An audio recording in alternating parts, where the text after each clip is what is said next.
So many years ago, there used to be these little bracelets when I was a kid that would be like, "What would Jesus do?" Any of y'all remember those? Yeah, right. Starting to date myself.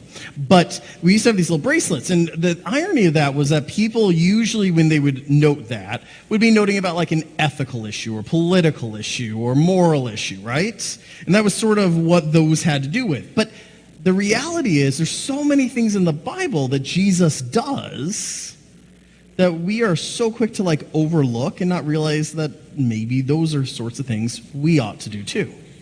And one of those is what we see today in the text, because what Jesus is doing is he's reflecting. It's almost Maundy, Thursday, he's about to go ahead and step back and have everything that happens during Holy Week happen, right? And he takes a moment and he reflects and he goes, this is what my ministry was about. This is what's going to happen. This is where we're headed. Right? He takes a moment and reflects. And I think that's one of the things we see Jesus do multiple times in his ministry, and it's something we ought to do too throughout our lives. And so begins my sermon of 3 stories. First story. For those of you who don't know, I started off my theological education by trying to knock off a few credits at a Catholic university. Long story. But on day 1 of Catholic seminary for a Lutheran, I got to be ushered into the auditorium to have the new president, who had been given 3 hours to give a speech. Yeah, I was terrified too. We all sat down, and he, I guess, was this very world-renowned theologian and known for being a very pastoral person and a very caring person and a good leader, like just solid as gold. And he'd been given 3 hours, but I don't think anyone told him he had 3 hours to give opening remarks. So he walks up there in his full Catholic regalia, dean and president of a Catholic seminary, and he says, I was asked to give advice to all the new seminarians coming in today about what you should learn at seminary and do and not do. What advice would I give you?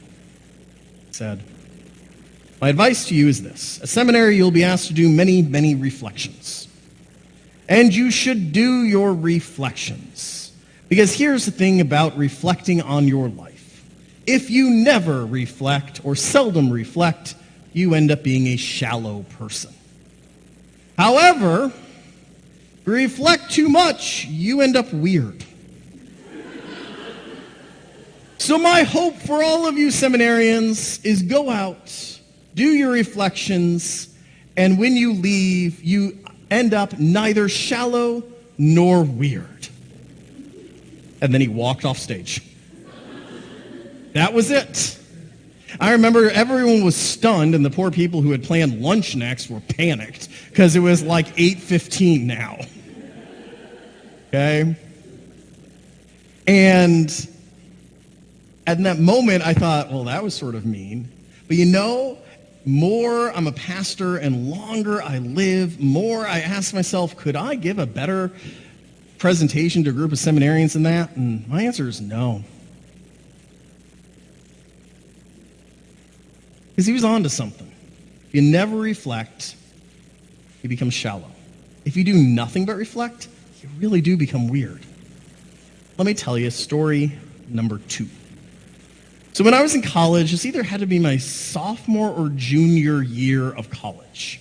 I had me and my guy friends, right, guys? Most of us had a group of guy friends at that age, right? We hung out and we did guy things like video games. Okay? And in our guy friend group, we had this one friend. We're going to call him Josh. Okay? To this day, when I chat with my guy friends from college, we don't know how Josh became part of the group. Like, he just started showing up to everything, and then we all felt guilty about not telling him about things because that seemed mean, and the next thing we know, he's with our group. See, the thing about Josh is we're all like in our 20-somethings, you know, sophomore, juniors in college. He was like 35.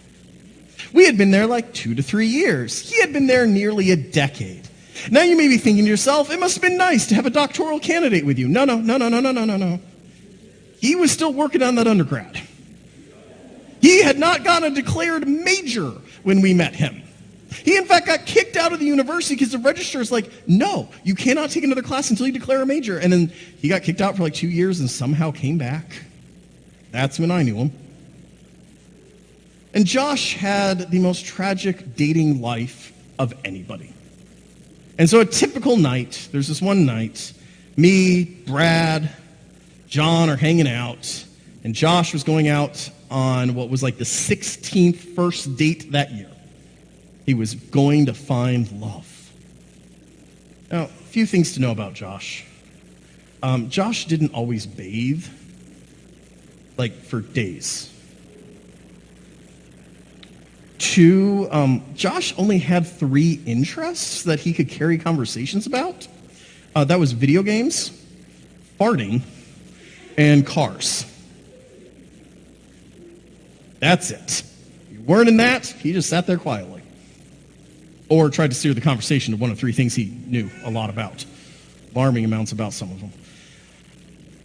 And so, inevitably, we're all sitting there hanging out, and here comes Josh, like 35 minutes after his date started. Head down. And John, being the most compassionate of us, walks up and is like, dude, what happened, man? He's like, we got the apps. She said she had to go to the bathroom. But then I saw her walk out of the restaurant, and I thought that was odd. I waited a while, and then I realized she ditched me. So I finished the mott sticks, came back. And then John, because John was compassionate, walked up and gave the guy a big bear hug. And then Josh looked at all of us and said, man, 16th in a row that are closeted lesbians. I just don't get it. Because what other reason would they have not to date me? And of course, I, being the college version myself, is like, you know, Josh, I actually ran the stats on the probability of that being 16 times her fault. And John is like, dude, not with the spreadsheets. And then Josh is like, I just don't know. Is there anything I could be doing? Brad's like, dude, I made a list earlier today. Let me go grab. John's like, no, we are not showing him the list. And we had a little discussion about how such things as bathing can be helpful in the successful execution of a date. Yeah. A few weeks after that, Josh comes to me and goes, there's this girl I want to ask out on a date, but I'm pretty sure she's going to say no. Can you help me? And I was like, why are you asking me for help? And he's like, well, you're good friends with her. And I'm like, okay. Thinking like, oh, what poor friend of mine. And he says, her name's Rachel. And I'm like, oh, yeah, I know Rachel. And he's like, well, I called dibs. Can I go? I want to go out with her. Can you help me? And I don't know what possesses me to this day, and my wife, who, by the way, his name is Rachel, if you haven't caught on, went ahead and still debates with me whether or not I was the best or worst wingman in all of history. And I create a scheme to get Rachel and Josh on a date. So I went ahead and got my friend Wendy, who was my fellow debate partner, and who lived with Rachel, and convinced Rachel that all 4 of us were going to go. And then my agreement with my debate partner, who I trusted with my life in every debate, was that she and me would have a debate emergency and leave them at the restaurant. Okay. Now, I don't know how Rachel caught on to our super secret, absolutely sophisticated, plan that no one has ever come up with before, right, guys? And told Wendy, if you ditch me, I will murder you dead. And so we get there, we sit down, I look at my phone with my not message. It dings, and then I go, oh my goodness, we have a debate emergency, Wendy, we need to go. And Wendy looks at me with just out missing a beat and goes, there's no such thing as a debate emergency, sit on down. And then I sat through the hour or so of most awkward, horrible date I have ever seen in my life. Like, even though I had pre-arranged topics for him to talk about, he forgot it all and resorted to fart jokes. It was bad. My wife still has not forgiven me for doing this to her. Again, my take, best wingman ever. There's no way she would have gone out with him had I not tricked her. She claims marrying the girl, and at the end, it makes you the worst wingman ever. But you guys can decide. See, the problem with Josh was Josh never really stopped and reflected on, how the woman might experience a date with a guy who had not showered for 3 days. Or how, other people might want to have conversations about topics that are not video games or farts or cars. And how that might affect his actual, let's go with, success rate on getting a second date. He suffered from not reflecting enough on what he did and how what he did helps determine how things go and how other people might have experienced him or heard him or anything like that. Lesson, don't be Josh. Third story. Once you graduate seminary, you have a time called First Call Theological Education. It's a 3-year period where you're a full-fledged pastor, but they try to give you extra support, some continuing ed that's pre-planned for you. For a 3-year period, it is really good. This is a wonderful program. And Nebraska, where it's just where I did it, because that was where my first call was honestly did an excellent job. It's something I will, to this day, look back at and say, man, if the Synod did anything right in Nebraska, this was something they did well. With one exception. We had been warned about this by everyone else who'd ever gone through First Call Theological Education, because I guess this woman was a speaker once every 3 years. She was simply known as the Gong Lady. And any of you who watch Ghosts, this is Flower with a gong. See, the normal way it would work is you got to sleep till 7, and then breakfast was 8, and you drank your coffee, and then the first speaker would go at 9. This was a wonderful thing because most of us were young parents, and the idea that you got to sleep till 7 was a brilliant and wonderful thing. I bet you there are parents out there. There are probably many of you who are thinking, man, if I could sleep to 7, right? But at 5 a.m. in the morning, all of us were awoken to the repeated hitting of a gong from the Gong Lady. So we all stumble out of our beds 2 hours before we're ready, in which she then informs us that we are going to go have breakfast, but she has taken away the coffee and the tea and the soft drinks because caffeine clouds your mind. It was at that moment that a good friend of mine and colleague, who is a Lutheran pastor, also vegan and pacifist, turned to me and said, okay, so I'm a vegan pacifist, so I don't know how to do this, but how do we murder somebody?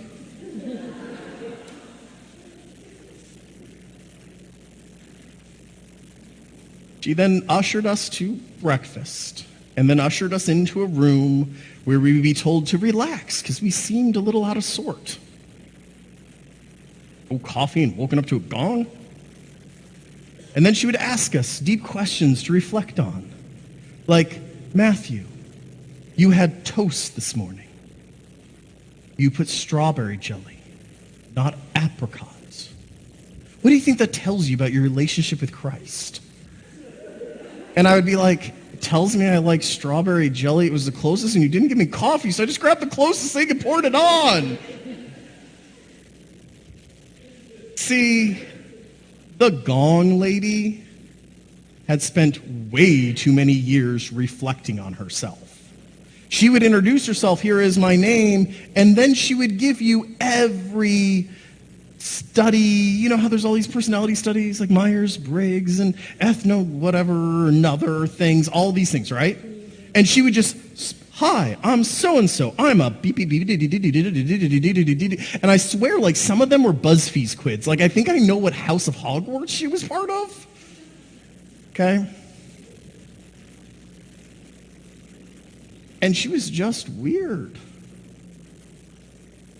Part of the problem is she missed a key part of reflecting. You don't reflect for reflection's sake. See, that woman loved every quiz that gave her any enlightenment about herself. Problem is, enlightenment for enlightenment's sake is not what we're called to. In reflection for reflection's sake is not what we're called to. We see that in today's gospel, right? We see that what Jesus does is to reflect back. Something Josh needed desperately to do. Something Gong Lady loved to do. Then you would have insight from the reflection. Something Gong Lady also loved. But the insight then should cause you to go and do likewise. Right? Go and live out the insight. If you notice that going ahead and bathing might be what's blocking your dates from coming back, then try showers. And then reflect on, did that make things better? Right? Because if you don't go do, at some point, you're no longer really reflecting on your life, you're just reflecting on reflections on reflections. And that's not healthy. Because that's how you become Gong Lady. See, there's a pattern. You reflect to gain insights.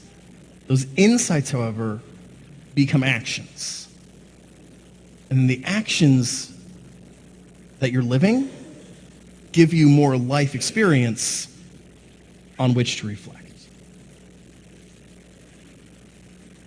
So as you go out today, my wish for you is that you take time in your life through prayer, meditation, contemplation, whatever works for you, and reflect on your life. Reflect on where you are.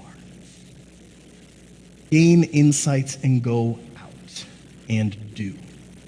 For that is part of the Christian life. So please go and reflect. And my hope for you is simple. Reflect enough to not be shallow. But please do not